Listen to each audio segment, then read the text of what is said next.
Vamos à palavra de Deus. Abra sua Bíblia em Marcos capítulo 2. Eu queria apresentar minha família.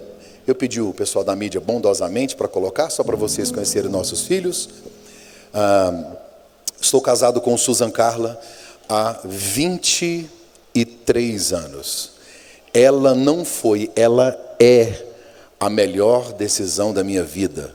Porque amor não é sentimento, amor é decisão. Escreve aí. O amor não é um presente que te entregam.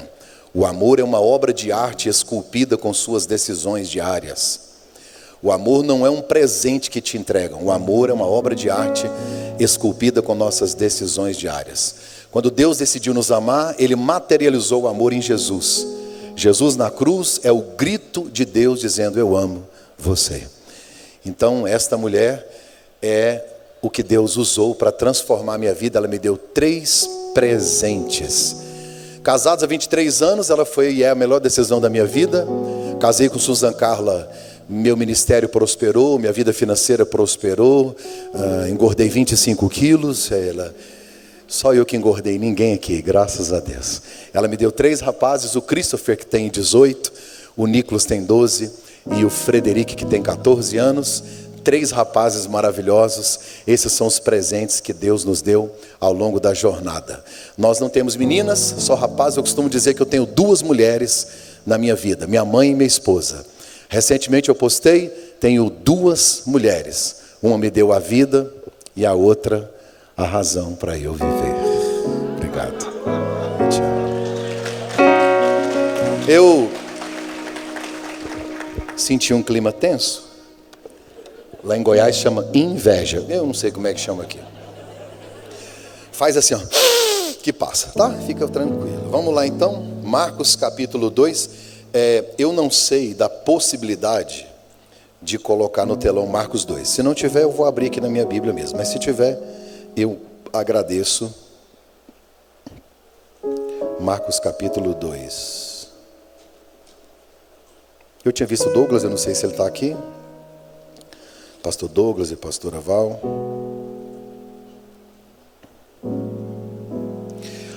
Marcos capítulo 2, a partir do verso 1. Tem como pôr no telão ou não? Eu vou ter que ler aqui. Marcos capítulo 2, a partir do verso 1.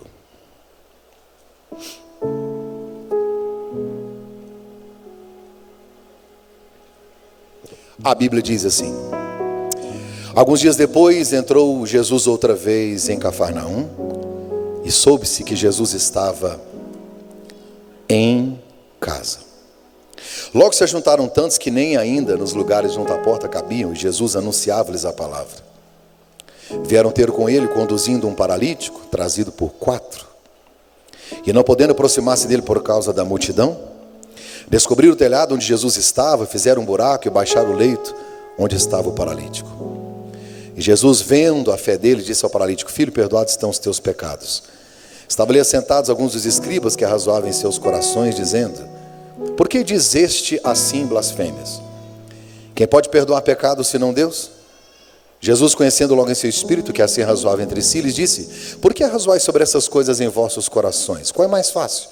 Dizer ao paralítico que estão perdoados os teus pecados, ou dizer: levanta-te, toma o teu leito e anda? Ora, para que saibais que o Filho do Homem tem poder na terra para perdoar pecados, disse ao paralítico: a ti te digo, levanta-te, toma o teu leito e vai para a tua casa. Levantou-se, tomando logo o leito, saiu na presença de todos, de sorte que todos se admiravam e glorificavam a Deus, dizendo: nunca vimos nada igual. Amém. Amém.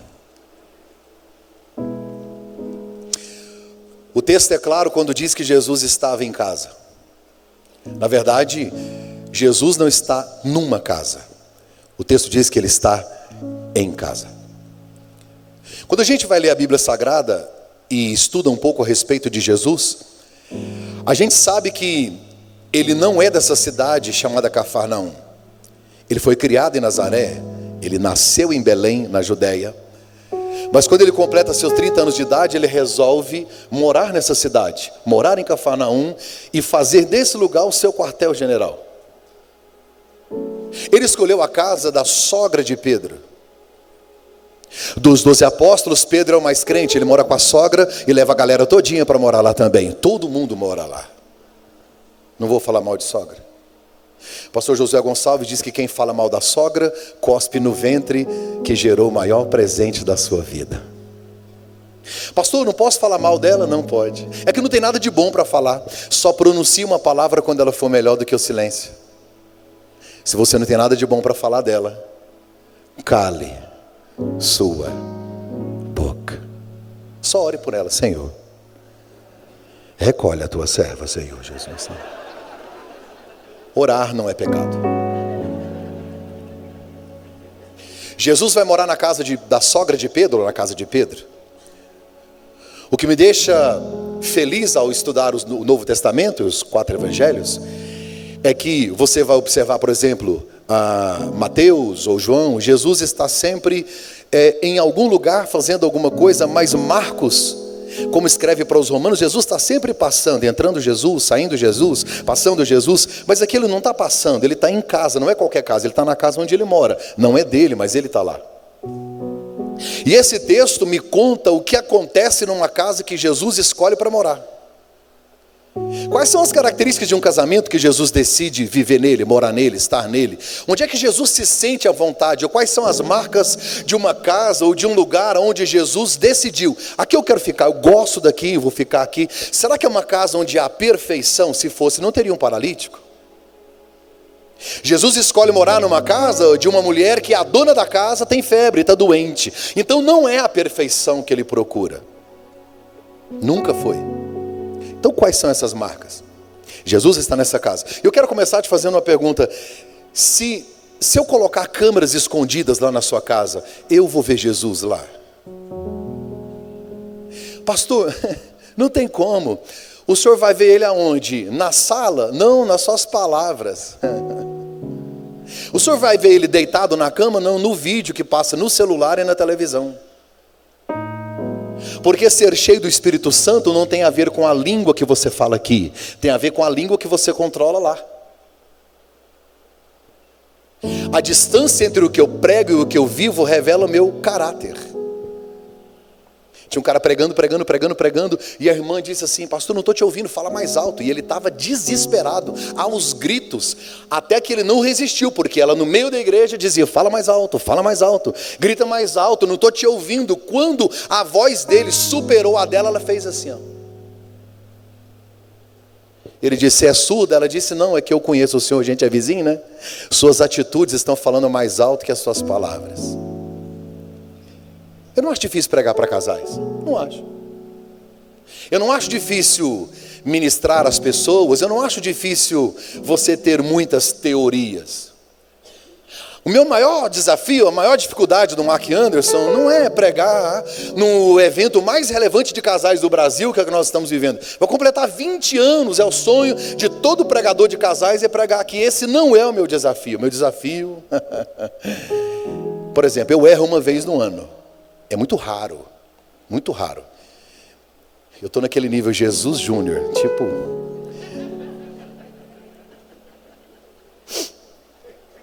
Só que quando eu erro, ela pega meu livro de casais e abre na página, olha aqui, página 73.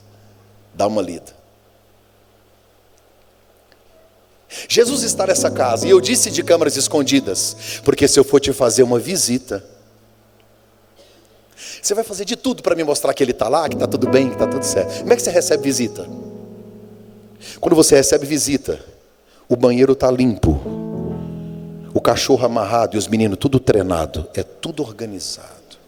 Um dia eu fui jantar numa casa, o banheiro estava tão limpo que eu disse: traz o prato, vou comer aqui.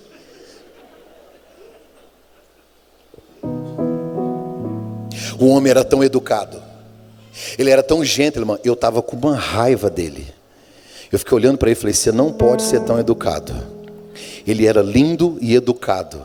Eu falei: a voz dele deve ser... Ele cumprimentou: a paz do Senhor, pastor. Que ódio que eu fiquei dele. Um cara gostoso, sarado, com o cabelo penteado, educadíssimo. Falei: vai dar ruim para mim. Quando eu entrei no carro, minha mulher falou: tá vendo? Eu disse, eu queria ver agora que eu saí. A única palavra que não existe no dicionário da família é reputação. Como que eu cuido da minha reputação para minha esposa? Não dá, né? Até porque reputação você faz com maquiagem, caráter é só com cirurgia. E o casamento é a ferramenta mais afiada na cirurgia de um caráter. Porque é em casa que eu revelo a veracidade da minha fé cristã. É no meu casamento, não é fora, sempre em casa. Será que se colocarmos câmeras, vamos ver Jesus por ali? Lá na sua casa? No dia a dia, no relacionamento? A Bíblia diz que Jesus estava em casa. E quando eu olho para o texto, ele salta aos meus olhos com algumas verdades, algumas coisas, algumas marcas, inclusive a metade delas eu aprendi com o pastor Josué. Não nessa mensagem, mas são princípios bíblicos. O texto vai me dizer assim, que Jesus estava em casa. E ele estava cumprindo o propósito dele, que não é fazer milagres. O texto diz assim, e Jesus ensinava. Se Jesus é um mestre, se a casa está cheia de alunos e ele ensina, essa casa é uma escola. Talvez uma das principais verdades a respeito da presença de Jesus em qualquer lugar é que ali se torna um espaço de aprendizado, uma escola de verdade. Aliás, com Jesus ou sem Ele, a casa é uma escola. A família é a primeira ponte que Deus coloca entre nós e o que vamos viver lá fora, é a sociedade. Tudo que nós vivemos hoje, aprendemos em casa. Ou apanhamos porque não aprendemos. O caráter é forjado no ventre da família. Na nossa casa nós recebemos valores, crenças, referenciais. É em família que nós somos forjados como seres humanos. A Bíblia diz que os nossos filhos são como flechas. Você um dia foi uma flecha, te deram um alvo, te deram um destino, ou nunca te deram um destino. Quem sabe as crises do seu relacionamento hoje não é a ausência da sua força de vontade. Talvez você não teve referências, não aprendeu, não ouviu, não entendeu. A relação que você tem hoje com o seu marido pode ser defeituosa por causa de uma debilidade na relação com o seu pai. E assim acontece com o homem também, do mesmo jeito. Talvez um abandono da mãe, alguma cisão, uma disrupção, alguma coisa aconteceu e hoje você enxerga na sua esposa inconscientemente aquilo que de alguma forma foi muito difícil na sua casa. Casa é escola. Anote aí se você estiver escrevendo. Mais importante do que quem foram os seus pais é quem são os pais dos seus filhos. Mais importante do que quem foram os seus pais é quem são os pais dos seus filhos. Sabe, mudar a minha geração, decidir ou tomar decisões que tem a ver com o futuro, usar o passado como lição e não como prisão. Se a escola da sua família foi pesada, foi difícil, foi dolorosa, use como lição e não como prisão. É uma plataforma, voe, está na hora de ir embora. Quando eu vejo uma criança que briga, que xinga, uma criança em desespero, uma criança com muitos problemas, ela não é um problema, ela reflete uma imagem. É na educação dos filhos que eu conheço a educação dos pais. Há um provérbio árabe que diz assim: se o pai é um alho e a mãe uma cebola, como é que esses meninos vão cheirar a mão? Não tem jeito. Se o pai é um alho, a mãe é uma cebola, como pode os filhos exalar um excelente perfume? Nós aprendemos muito mais através do que vemos do que com aquilo que ouvimos. Eu vejo uma geração de pais hoje que entregou a educação dos filhos ou terceirizou o cuidado dos filhos ao Estado, à escola, ao governo, a igreja, sendo que a responsabilidade primeira somos nós somos a primeira cartilha que eles olham, que eles leem. E se os ouvidos do seu filho estão fechados ao conselho, os olhos estão abertos ao exemplo. Eles estão de olho na gente. Eu li um livro de desabafos infantis, um livrinho, crianças que fizeram orações e os pais anotaram, e uma menininha disse: papai do céu, a minha mãe não come quiabo, e ela me obriga a comer. Meu pai não vai mais à igreja, me obriga a ir com a minha mãe. E ela termina a oração aos 6 anos de idade, dizendo: papai do céu, me faz crescer logo, porque quando eu for grande, nunca mais como quiabo, e nunca mais coloco os meus pés numa igreja. Seu filho olha para você, ele gostaria de se casar com uma mulher igual a você? Sua filha olha para você e gostaria de se casar com um cara igual a você? 1 grama de exemplo pesa mais que 1 tonelada de palavras. 1 grama de exemplo pesa mais que 1 tonelada de palavras. Eu tive o privilégio de morar com a minha família em Londres por 3 anos. Foi muito bom, experiência maravilhosa. Os meus filhos estudavam na escola cristã, anglicana, protestante. Presta atenção nisso. Cristã não é católica, é anglicana, protestante. Na escola deles tem ensino religioso toda quarta-feira. Eles falam sobre cristianismo na aula. E na sexta-feira tem culto. Quarta-feira tem ensino, sexta tem culto. Escola cristã protestante, 80% dos alunos são muçulmanos. Vou repetir para você entender. Não é uma escola católica, não, é protestante, que tem culto toda sexta e tem ensino de cristianismo na quarta. A maioria dos alunos é muçulmano, são muçulmanos. Uma criança muçulmana, ela chega em Londres e ela vai para a escola aos 6 anos de idade e ela sai aos 16. Quantos anos o menino ficou na escola?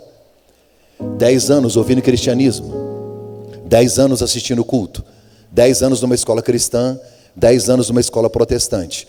O menino entra muçulmano e sai muçulmano. Por quê? Por quê? Porque a instrução em casa é mais relevante do que do portão para fora. Ensina a criança no. Ensine a criança no. Mais importante do que quem foram os seus pais é quem são os pais dos seus filhos. Quando é que nós vamos entender que há uma agenda no mundo inteiro com relação à ideologia de gênero e outras coisas, e quem está ensinando os nossos filhos é a internet. Quem está forjando o caráter deles é o TikTok.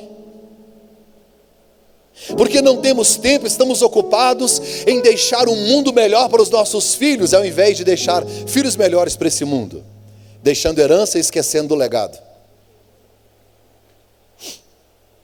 Pastor, toda casa é uma escola. Toda casa é uma escola. A sua é uma escola. Eles estão aprendendo todos os dias com o que ouvem e com o que veem. Estão sendo tratados, forjados, amadurecidos na sua casa. Qual que é a diferença de uma casa que tem Jesus para que não tem? É que o texto diz que Jesus estava na casa e diz assim: ensinando a palavra. A palavra. Ela é a verdade absoluta. Então os princípios que estão nela são inegociáveis. Ensinar o evangelho aos nossos filhos, ou fazer com que eles conheçam a verdade do reino, é responsabilidade nossa, não é da igreja, não é do retiro dos adolescentes. Quando eu chegar ao céu, Deus não vai me perguntar quantos eventos eu preguei, quantas mensagens eu tenho. Deus não vai perguntar quantas vezes eu li a Bíblia. Ele não vai pedir meus diplomas. Ele não vai perguntar a chave do meu carro e nem o extrato da minha conta bancária. Ele vai olhar nos meus olhos e ele vai dizer para mim: te dei herança. É a única herança que eu te dei. Só isso. Herança, eu te dei bens, mas a herança foi essa. Como foi que você cuidou da herança que eu te dei? Isso é sério. Uma casa que tem Jesus é uma escola. Segundo, Jesus estava lá e a Bíblia diz que ele, como médico dos médicos, cura um paralítico. E aí o texto vai me dizer que tem 4 homens que foram capazes de carregar o enfermo. São ajudantes, são enfermeiros, são cuidadores. Um médico dos médicos está na casa, tem 4 cuidadores e um doente curado. Essa casa é um hospital. Sua casa é um hospital? Lugar de cura. Eu não estou dizendo de cura física, não. Eu estou falando um lugar de cura para as enfermidades emocionais. A pandemia provou para nós que estávamos muito mais doentes do que imaginávamos. O lockdown, a pandemia, não trouxe crise para dentro de casa, apenas revelou as crises que já existiam. Quando Golias aparece, ele revela a coragem de Davi e a covardia de Saul. O mesmo Golias que revela a covardia de um, ele revela a coragem do outro. Quando o gigante aparece, quando a crise vem, ela põe para fora aquilo que nós talvez nem imaginávamos que estava acontecendo. Isso aconteceu na parábola da dracma perdida. Quando a moeda perde, a primeira coisa que a mulher faz é acender a luz. Diz que ela varreu a casa. Por quê? Porque ao acender a luz, ela viu sujeira. Tem perdas que vêm, não para a gente reencontrar o que perdeu, mas para limpar a casa, para reorganizar a casa. Essa casa que Jesus está é um hospital e a minha precisa ser. Só que hoje nós nos ferimos com palavras, nós nos ferimos com atitudes, com gestos, com críticas. Tem gente se ferindo com silêncio. Pastor Josué diz uma frase que para mim é muito forte: o silêncio é a antessala do divórcio. Onde impera o silêncio, reina a morte. Quando as palavras silenciam, a morte começa a falar. Porque as palavras alimentam. Foi o silêncio de Adão que matou o primeiro casal. A serpente fala com Eva, e Adão está em silêncio. A serpente entrega um fruto, ela pega o fruto, Eva come o fruto e Adão está em silêncio. Eva entrega o fruto para Adão e ele está em silêncio. A serpente ofereceu para Eva o que Adão omitiu: palavras. Porque quando eu não alimento, a serpente tem alimento abundante. Tudo que não é alimentado morre. Como que a minha casa vai ser um hospital se lá impera o silêncio? Se na nossa comunicação a dificuldade está extrema, não se fala mais. A área do meu relacionamento sobre a qual eu não falo provavelmente está morrendo. Você há de convir que a nossa comunicação é muito complexa, porque a gente pensa diferente. Nós temos tudo diferente, entre homens e mulheres: visão, tato, olfato, paladar, audição. A nossa maneira de enxergar a vida é diferente. A comunicação já é complexa, se a gente não se esforçar então. Homens são diretos, curto e grosso. Uma mulher nunca vai direto ao assunto, porque perde a graça. Uma mulher gosta de ser lida nas entrelinhas. Ela joga para o ar e espera que você decifre, e ore e jejue para entender o que aconteceu, e clame por graça ao eterno. Uma mulher nunca vai dizer: eu quero sexo hoje. Se a sua mulher já te falou isso, parabéns. Estou numa inveja. Eu estava viajando com a minha esposa, e aí de repente ela falou assim: ali na frente tem uma coxinha tão gostosa. Eu respondi igual um boi: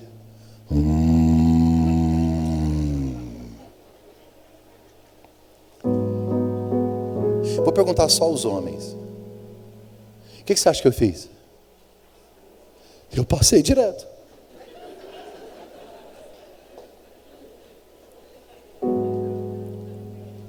As mulheres ficam insensíveis.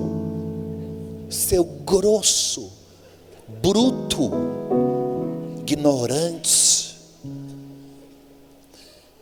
por que não disse, ali na frente tem uma coxinha que eu quero comer agora? Pronto.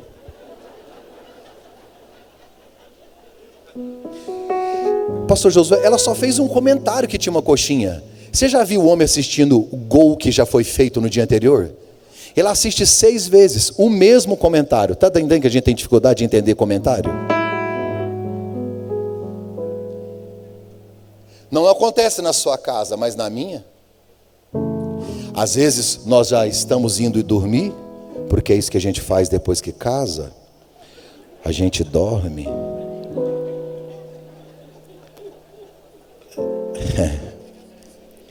Quer saber se a sua mulher está afim de sexo? Se o seu marido está afim de sexo? Põe o dedo no nariz dele. Se ele estiver respirando.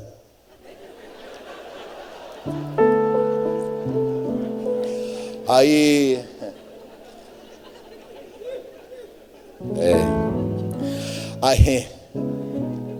estou falando de casa como hospital. Estou falando da dificuldade da comunicação. Aí eu fechei tudo, tranquei tudo. Ela já tinha ido deitar mais cedo, para fingir que estava dormindo. Aí ela foi, estava lá deitada.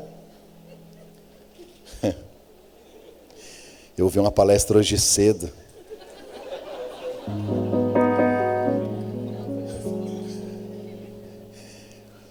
Não sei se eu falo. Eu vi um bichinho de pelúcia que enchia a boca d'água.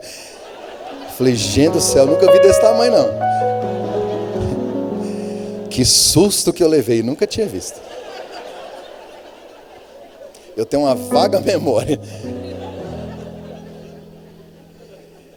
Eu fiquei pensando, o altar é tão santo. Aí, olha, estou até suado. Gente do céu. Aí, eu fui, muito obrigado, tá, querido? Deus te abençoe. Vou precisar mesmo. Aí, eu fui trancar tudo e ela já estava deitada. E ela sabia que eu estava bebendo água, porque dava para ouvir, a gente morava numa casa muito pequena, e eu estava na cozinha, aquele silêncio de noite. Lá do quarto, certeza que ela estava ouvindo. Certeza, certeza. Aí eu vim, deitei, ajeitei o travesseiro. Sabe aquela ajeitada que você se organiza assim, fala, agora a cama disse bem-vindo, em nome de Jesus. Quando eu estou quietinho, ela pediu água? Não, perde a graça. Ela falou assim, eu estou numa sede.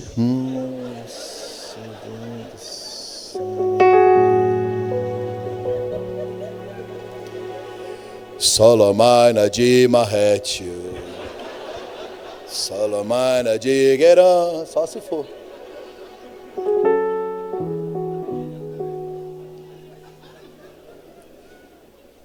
Você se viu aqui agora, né?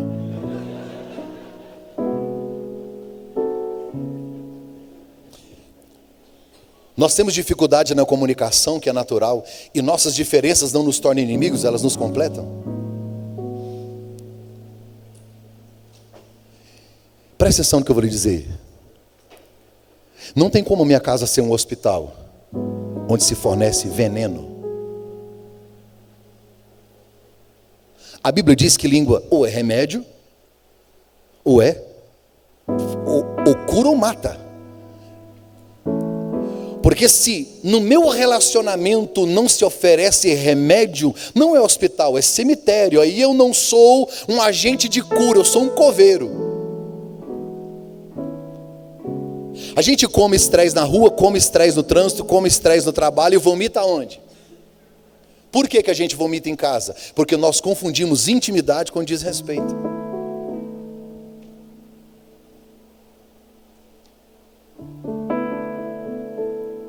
Provérbios capítulo de número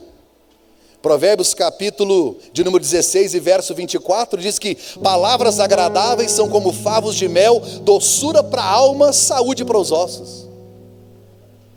O apóstolo Tiago diz que a língua é como o leme do navio e o freio do cavalo. Para que serve o leme do navio e o freio do cavalo? Para dar direção. Suas palavras vão conduzindo o seu casamento, vão conduzindo o seu ato sexual, vão conduzindo os seus filhos. E aonde é que nós estamos chegando? Minhas palavras vão pavimentando um caminho. Qual é o destino dele? Qual destino você tem dado aos seus filhos, ao seu casamento?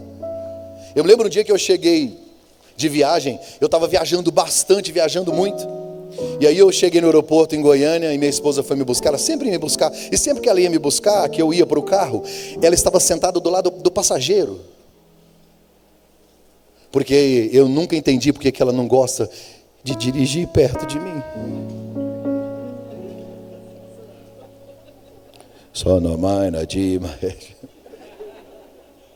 Por que será? Quando eu cheguei, ela estava do lado do motorista. Ela fez assim, ó. Aí entrei do lado do passageiro, sentei. Ela falou, você deve estar cansado, né? Cansou da viagem, eu vou dirigir para você. Ela falou, sabe o que é? Aconteceu um pequeno incidente aqui, do lado esquerdo do carro.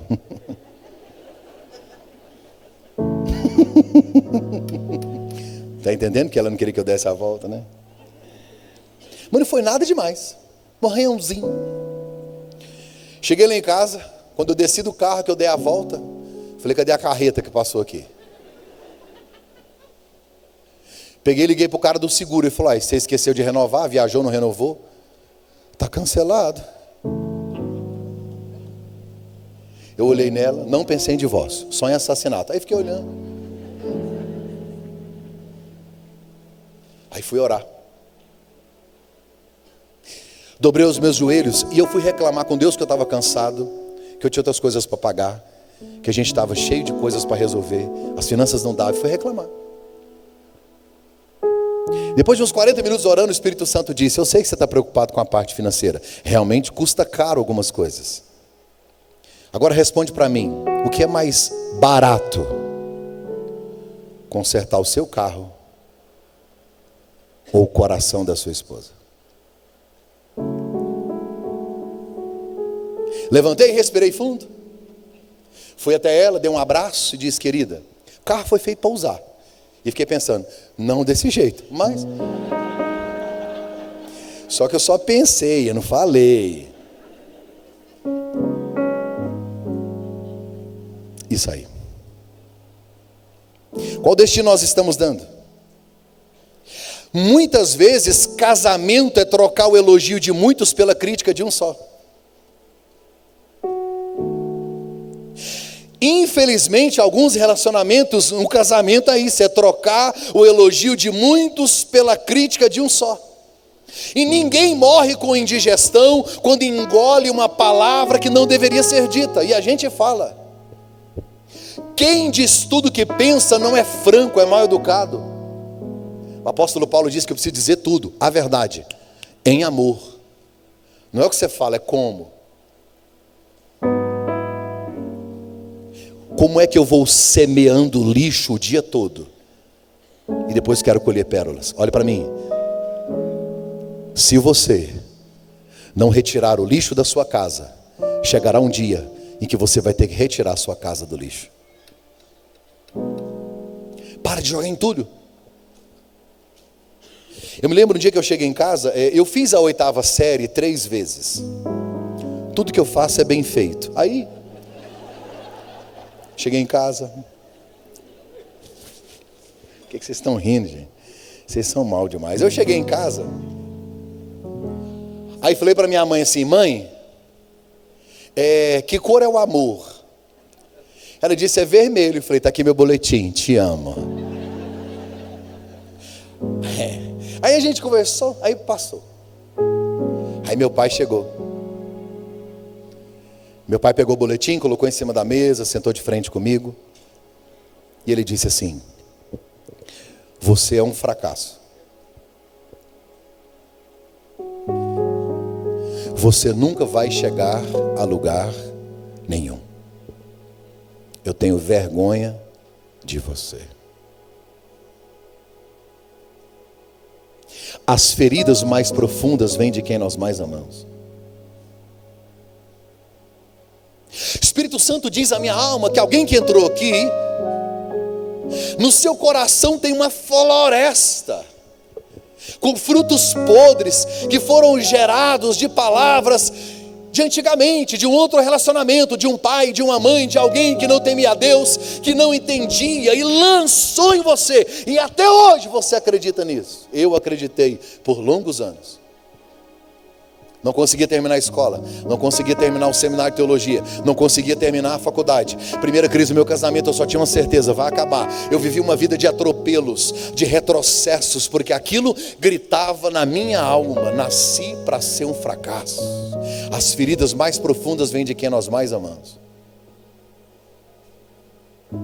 Mas um dia eu descobri qual a minha identidade em Deus. E eu descobri que o perdão. Conversei com ele, nós nos abraçamos, já falamos sobre isso. Estou tão sarado que hoje eu decido falar sobre isso. A partir dali virou uma chave na minha vida. As feridas mais profundas vêm de quem nós mais amamos. Uma casa que tem Jesus não é só uma escola, mas ela tem que necessariamente ser um hospital.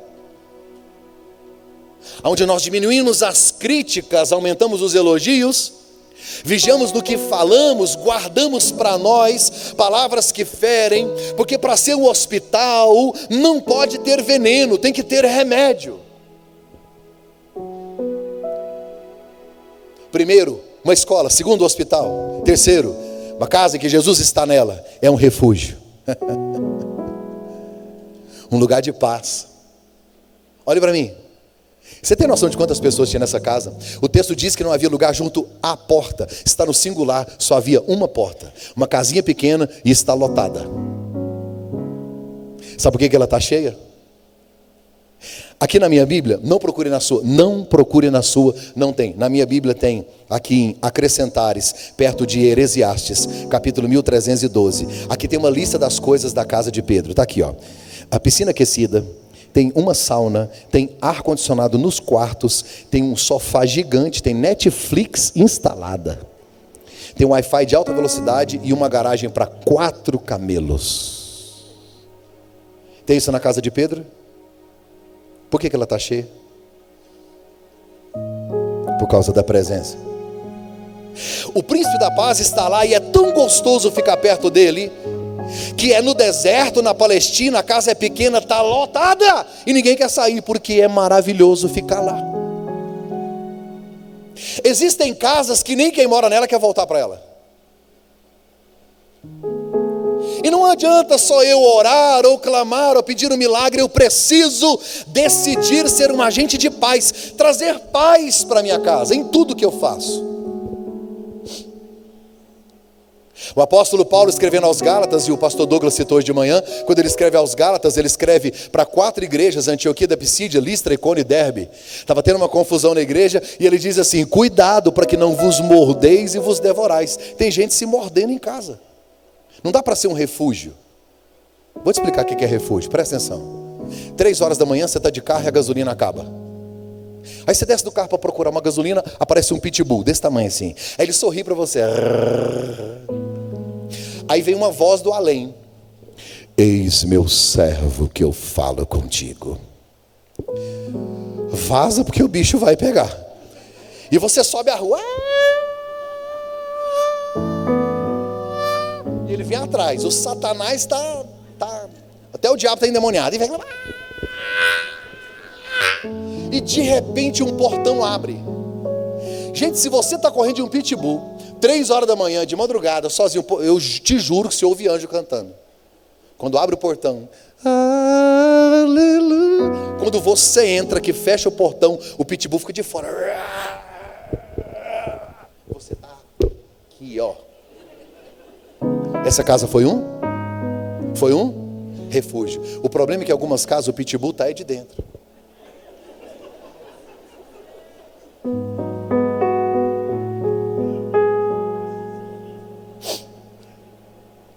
Dá uma olhadinha de lado assim, vê se ele está aí.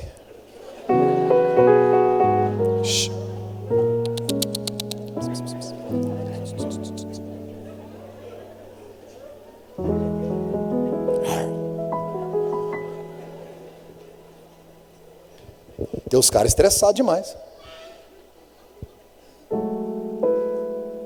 Você sabe que o homem é muito mais estressado que a mulher? Por várias razões. Já foi dito aqui, por causa da testosterona. O homem tem mais testosterona, ele fica estressadão, quer falar grosso, quer falar alto. E por que o homem é estressado? Porque você não consegue convencer uma mulher no argumento, você tem que estressar, ué. Você já tentou convencer uma mulher no argumento? Bem, querida, primeiro que a gente vai lá devagar. Já viu que a gente fala devagar? Você já viu que a gente demora a processar? O centro da fala do homem é difícil de achar. É por isso que tem mais homem gago. Até ela achar a palavra, fica...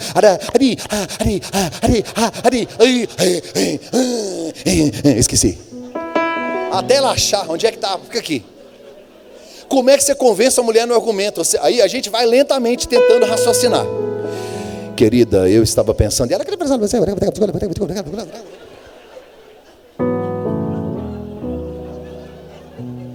Vai no cara, vai ser assim! Aí para não morrer... Teve um cara que ele foi naquelas lojas agropecuárias comprar veneno para matar rato. Eu vim comprar um veneno para matar rato. A mulher disse, o senhor vai levar agora? Não, eu vou trazer os ratos para comer aqui. O homem é bruto, é grosso, é estressado. É bruto. Resolve tudo na pancada. Você sabia que um homem precisa... Aí a gente volta aquele negócio da irmã que pregou aqui de manhã, daquele bichão assim, daquela taturana que ela mostrou aqui, aquele negócio que ela mostrou aqui. Eu não quero ficar falando muito para eu não pecar, porque eu sou santo. Aí, você sabia que um homem ele recebe 5 injeções de hormônio por dia para a produção de esperma?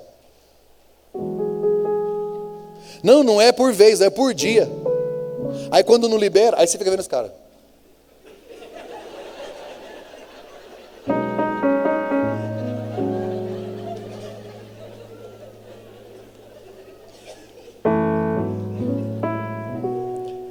A irmã me vem e mostra. Oi, o cara falou assim.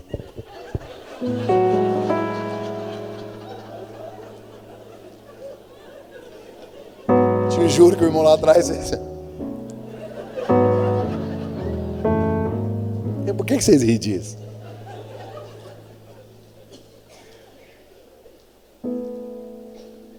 O pastor Josué fala nas mensagens sobre o bom humor. A gente está muito estressado, gente. Homem estressado.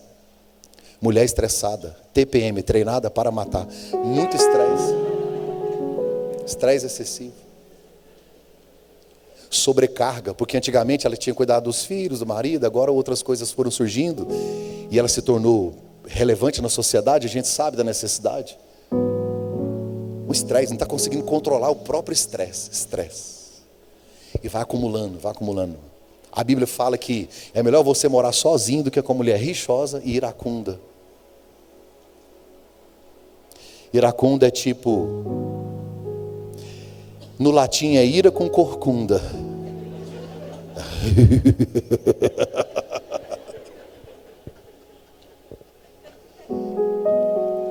O que é rixosa? Você já viu uma porta que não tem óleo?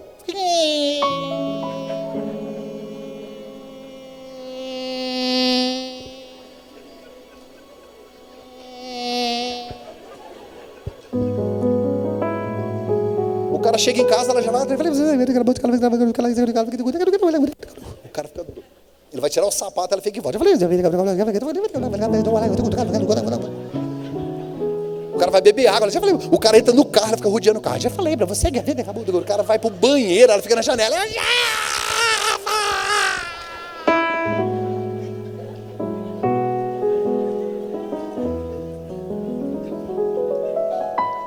O cara fala, é o Satanás que de longe. Eu tenho até chifre, mas nunca casei. Eu não entendo nada disso aí que vocês fazem aí, ó.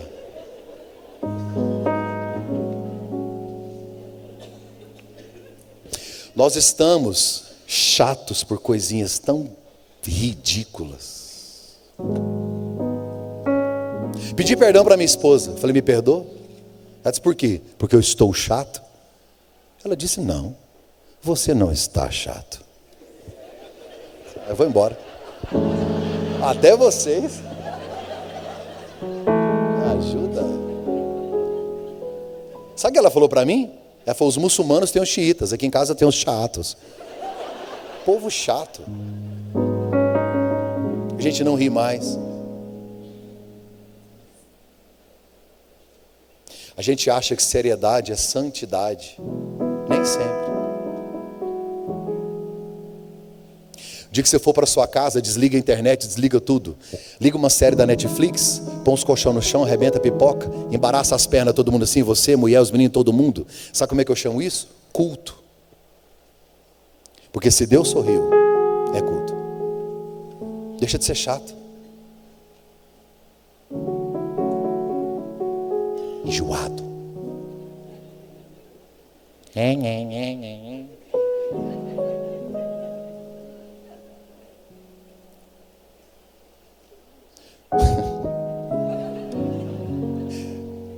Eu ia falar outro negócio que eu vi de manhã, mas não posso. Vamos lá.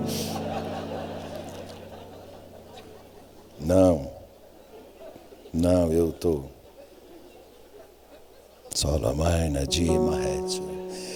Uma casa que tem Jesus é uma escola, ela é um hospital, ela é um refúgio. Agora olhe para mim. Tenta raciocinar comigo, eu estou caminhando para o final. Eu termino em 45 minutos, presta atenção. Tenta raciocinar comigo. Jesus está nessa casa, olha para cá. Ele está na casa, teve cura, ele estava ensinando Bíblia. E quando o cara foi curado, diz que todos deram glória a Deus. Qual é o lugar que tem glória a Deus, que tem cura, que prega a Bíblia e que Jesus está? Uma igreja. Nós secularizamos a nossa vida. Então tem coisa que é secular, tem coisa que é religiosa. Isso foi a igreja católica que te ensinou. Tudo é santo, tudo é dele. Até comer e beber, façais tudo para a glória de Deus. Então minha casa tem que ser um ambiente de culto, de celebração. O Espírito Santo estar na minha casa, ele se sentir confortável e ser adorado no que eu falo, no que eu faço. Não é perfeição, mas não pode estar ausente de adoração. Gente, quem me ensinou a orar foi minha mãe. Minha mãe nunca me disse, você tem que orar, você tem que orar. Não. 1 grama de exemplo pesa mais que 1 tonelada de palavras. Eu passei a minha adolescência inteira. Às vezes eu acordava 3 da manhã, 4 da manhã, assustado. A minha mãe ajoelhada aos pés da cama, debruçada nas minhas pernas. E eu ouvia de madrugada, ela falando bem baixinho: livra esse menino das drogas. Usa ele na tua obra. Nossa casa precisa ter um altar de adoração, um lugar onde Deus é honrado, onde Ele é glorificado, aonde o Espírito Santo tem a liberdade de estar. Não dá para estar num lugar que não é hospital, que não é refúgio, que não tem cura, que só tem gritaria e desrespeito. Não dá.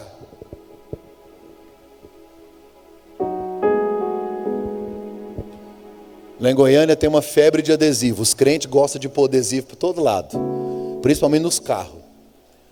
Um dia eu estava andando atrás de um carro, estava assim: se você ama Jesus, buzine. Eu buzinei. O Satanás olhou de longe e disse: peguei 2. Porque aí o irmão só faltou falar que a minha mãe era linda. Ele ficou possessa. Falei: irmão, você que mandou buzinar, né? Outro dia eu estava andando atrás de um carro, uma porta verde, outra amarela, tudo amarrado de arame, saindo fumaça, mas muito ruim. Estava assim: presente de Deus. Aí eu parei atrás e falei: Senhor, se algum dia o Senhor quiser me dar um presente desse aí, não.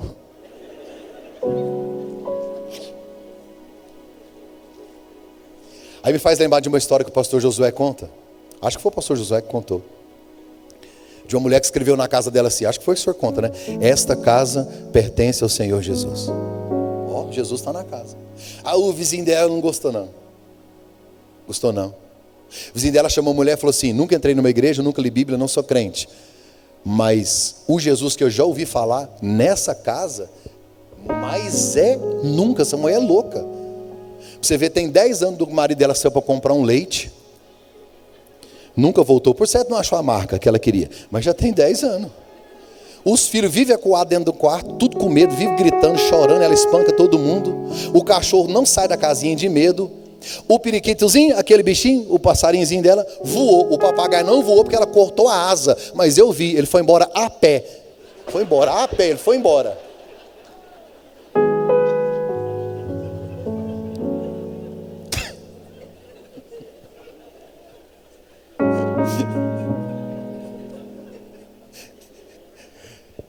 Ele foi gritando: tchau, obrigado, tchau, obrigado, tchau, obrigado.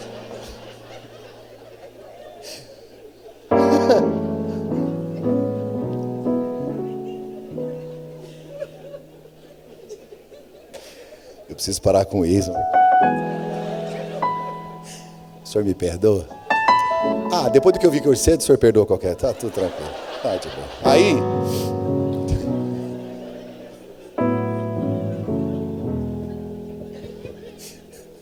meu coração chega. Aí um dia ela levantou de manhã para ir para a igreja. Aquele cabelão, aquele saião, aquele blusão, aquele linguão. Aí ela foi para a igreja cedo. Foi falar em língua. Ela terminou de falar as línguas dela lá e voltou. Quando ela chegou em casa, te juro, ela ficou impressionante. O vizinho dela escreveu uma frase embaixo da dela. Ficou escrito assim: esta casa pertence ao Senhor Jesus, vírgula, mas está alugada para o diabo.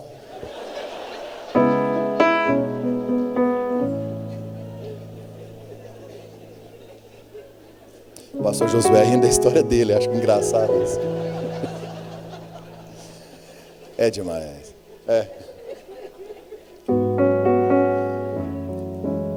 O grande pregador da história, Moody, ele disse que quando Jesus está em casa, os vizinhos vão perceber isso. Uma família que vive os princípios da palavra, uma família que vive, não é que prega, uma família que frequenta a igreja, não é isso não. Até porque ficar na garagem não faz de você um carro, assim como frequentar uma igreja, não faz de você um cristão, não é isso. Uma família que vive os princípios do evangelho, fala muito mais alto em favor do evangelho, do que todos os sermões que a gente consiga pregar. Sabe a diferença entre céu e inferno? É que no inferno está a ausência de Deus. Sua casa não precisa ser perfeita para ser uma antessala do céu. Só precisa ter Jesus lá. A Bíblia diz que quando os caras quebraram o telhado, aí Jesus olhou e a Bíblia diz assim: e vendo Jesus a fé. Porque se Jesus está numa casa, uma coisa que não pode faltar nesta casa: fé.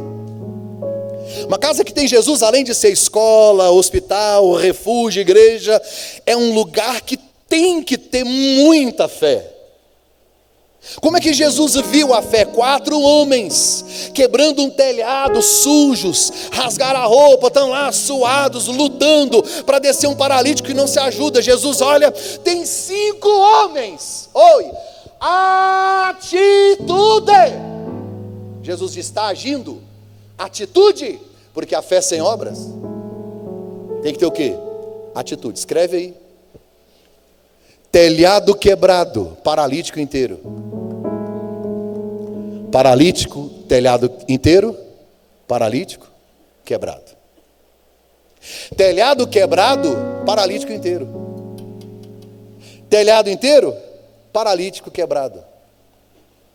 Você está entendendo que não retiraram telhas, fizeram um buraco, quebraram a casa.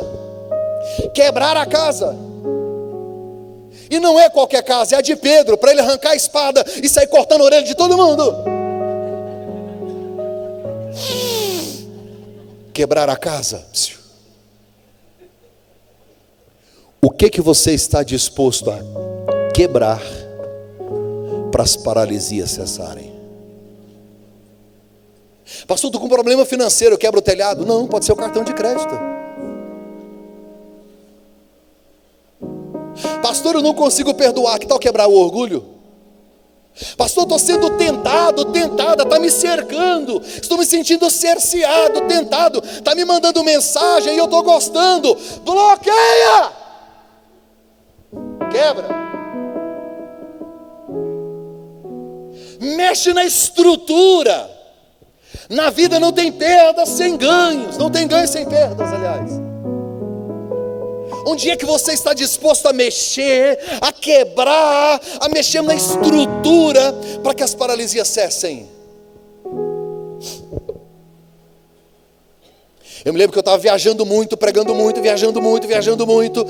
E eu falei, gente, eu preciso passar um pouco de tempo em casa e com meus filhos à igreja. Eu estou andando demais, viajando muito, graças a Deus, foi um tempo maravilhoso. Aí eu decidi ficar todo final de semana em casa. 1 mês, 4 finais de semana em casa. Sabe o que aconteceu? Eu perdi 60% da minha receita. Pastor, e aí, o que é que você ganhou? Ganhei mais beijo, mais cheiro, mais colo, mais intimidade, mais tempo. Descobri que meu vizinho chamava Ricardo. Salomai Nadima.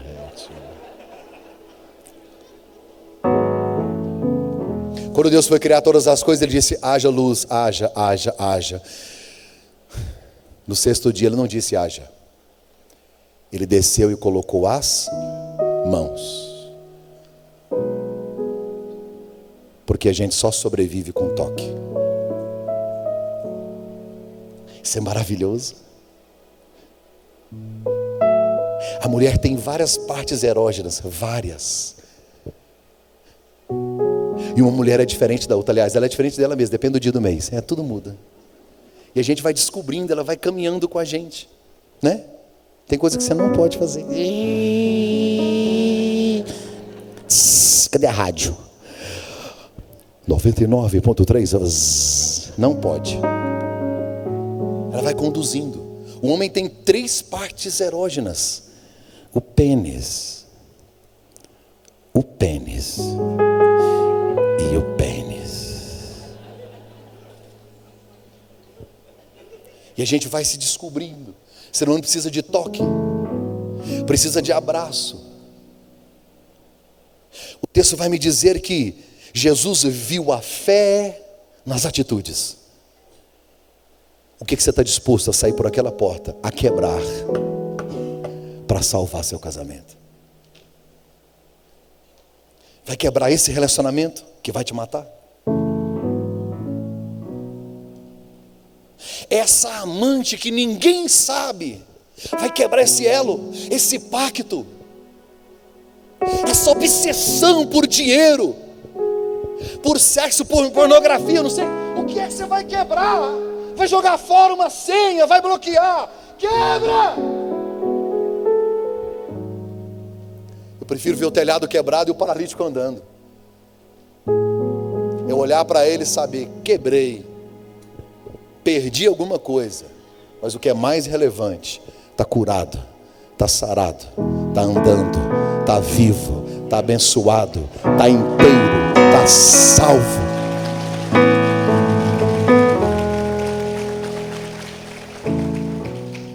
Imagina comigo 4 homens que trabalharam.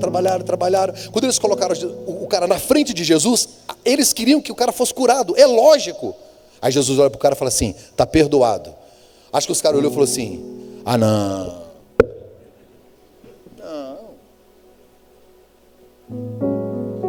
Só que uma casa que Jesus está nela,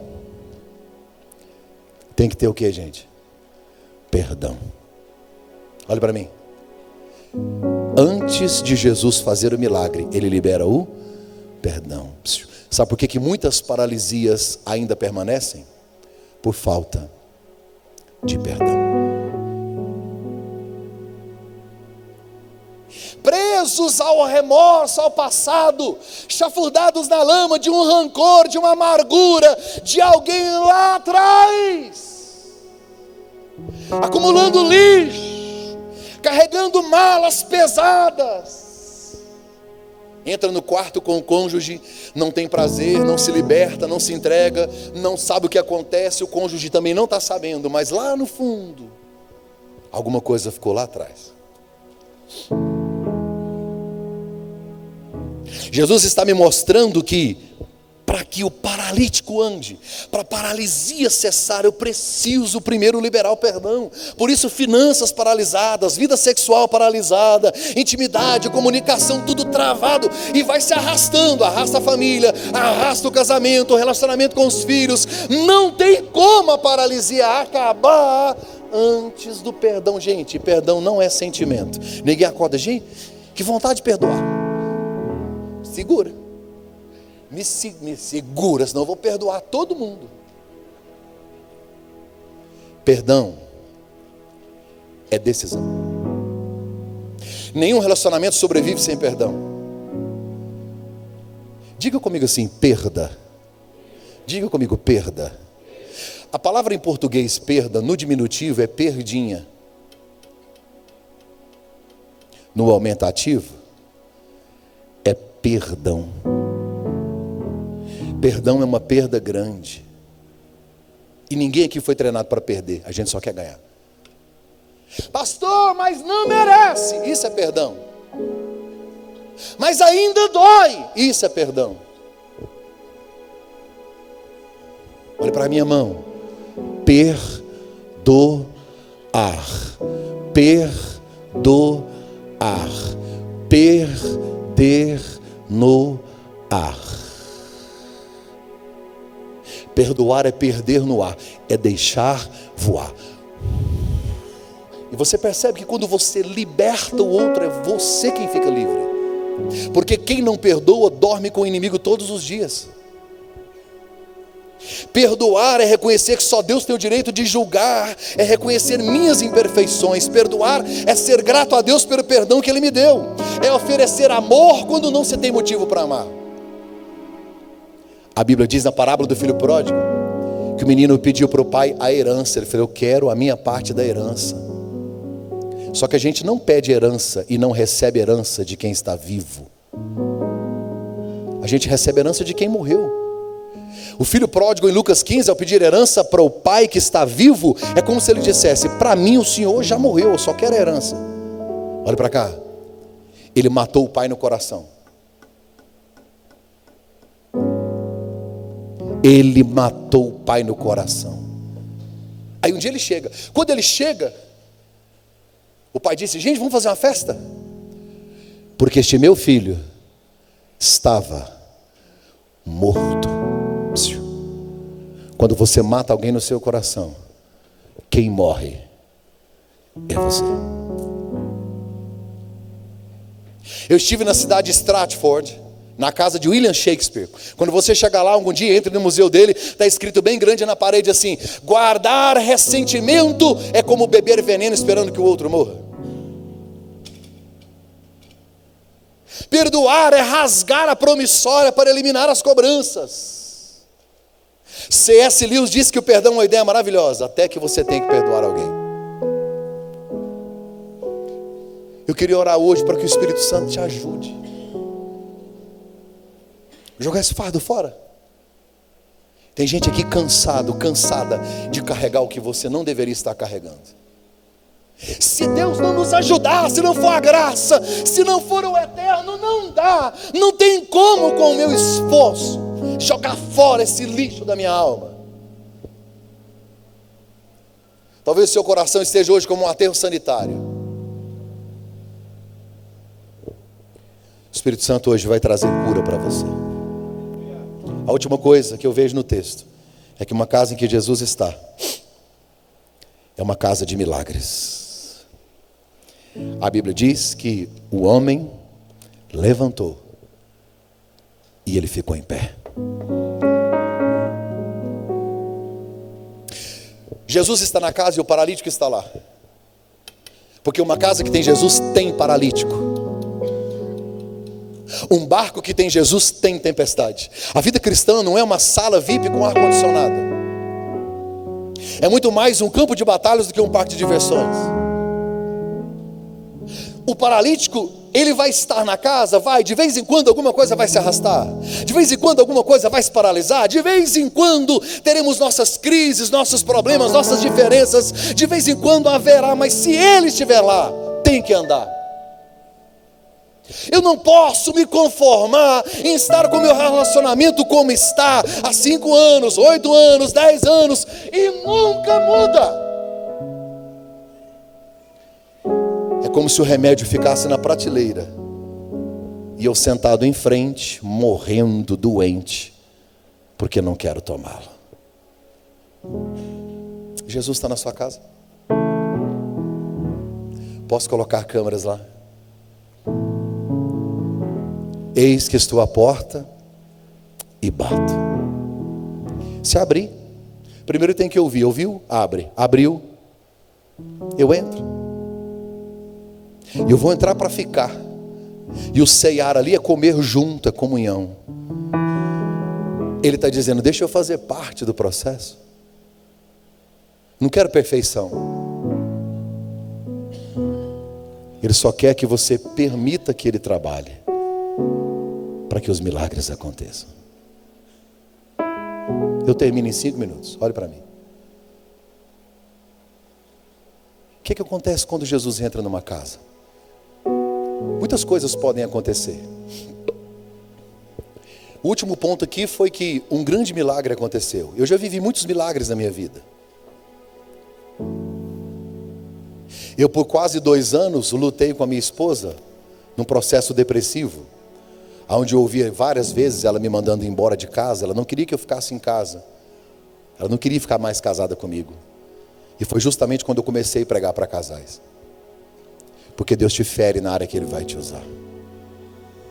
Deus te fere na área que Ele vai te usar. Não é o que te aconteceu, é quem você se tornou. Ninguém amadurece sorrindo. Talvez o processo que você está vivendo hoje, ou viveu, tenha a ver com as pessoas que você vai transbordar. Eu vivi muitos milagres. Meu casamento é um milagre. Nós somos um milagre. Mas um dia uma senhora me contou um milagre que eu quero compartilhar com você. E eu quero que isso fique registrado na sua mente. E ela pediu para que eu registrasse essa história dela em um livro e também colocasse no site da nossa igreja. E eu escrevi. A história dela mexeu muito comigo e eu queria compartilhar com você. Ela se chama Maria. Maria nasceu numa família pobre e a mãe dela morreu quando ela nasceu. Ela nem conheceu a mãe, não amamentou. O pai, muito pobre, pegou Maria e deu para outras famílias criarem. Eram 5 filhos, cada um com uma família, e havia revezamento de filhos. Foram criados para lá e para cá. Aos 12 anos de idade, Maria não sabia ler, não sabia escrever. E o padrasto batia nela, não deixava ela estudar e fazia ela trabalhar na roça.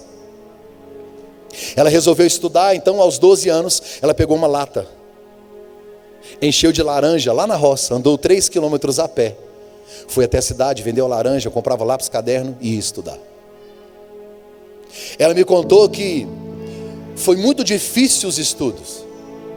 Quando ela completou mais de 20 anos, ela estava fazendo um trabalho voluntário na cadeia da cidade. Lá ela conheceu um cara. O cara já estava preso, ele ia sair no próximo ano. E aí, fazendo aquele trabalho voluntário da escola, de alfabetização e de literatura, ela acabou se apaixonando pelo cara e o cara se apaixonando por ela. E preso, está lá, um presidiário. E ele disse para ela: Maria, quando eu sair daqui, casa comigo, eu juro para você que eu vou mudar de vida. Ela aceitou o desafio, 1 ano depois ele saiu e eles se casaram. Ele vendeu as armas, nunca mais teve confusão com a polícia. Ele melhorou de vida, depois de casar com ela transformou a história dele.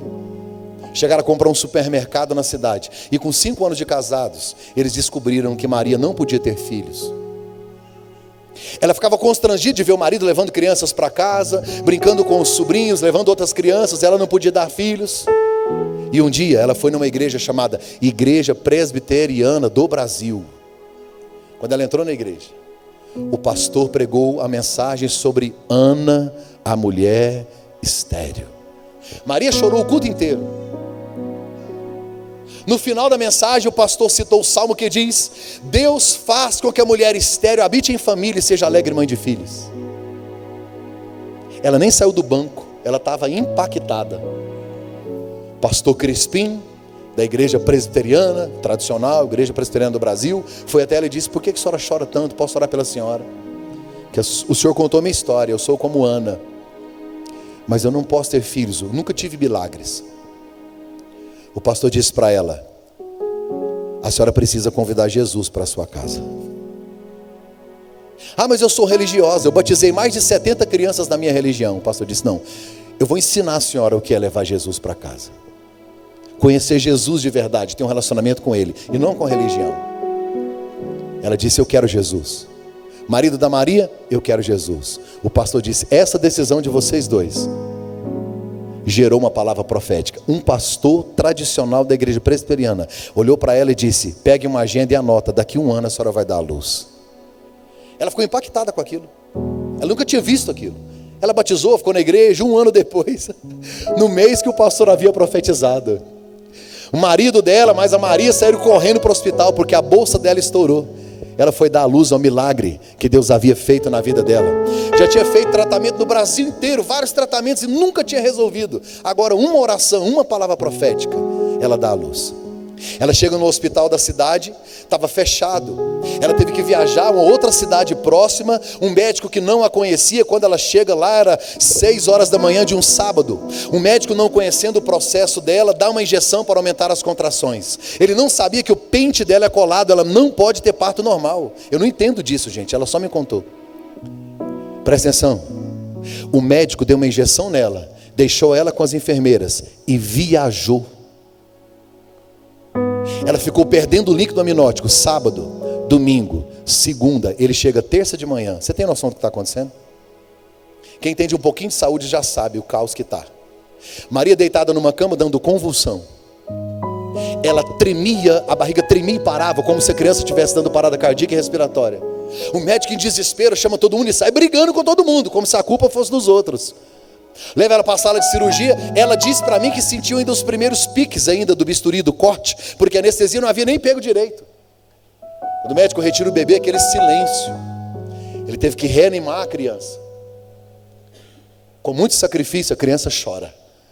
Ele pega, coloca o bebê em cima dela, ele debruça na cama e diz para ela assim: a senhora acabou de dar à luz a um milagre. Ela, com a voz fraca, ela diz: o meu pastor me falou que quem tem uma promessa de Deus não morre até que Deus cumpra a sua promessa.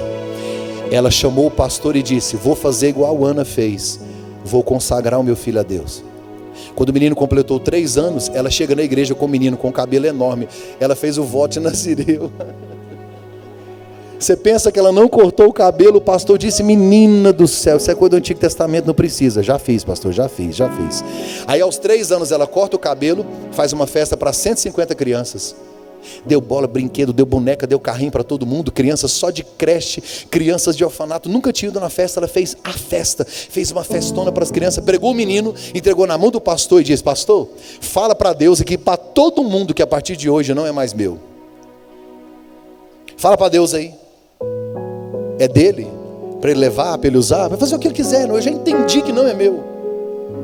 A partir daquele dia, internações, cirurgias, acidentes, problemas pulmonares e outros mais.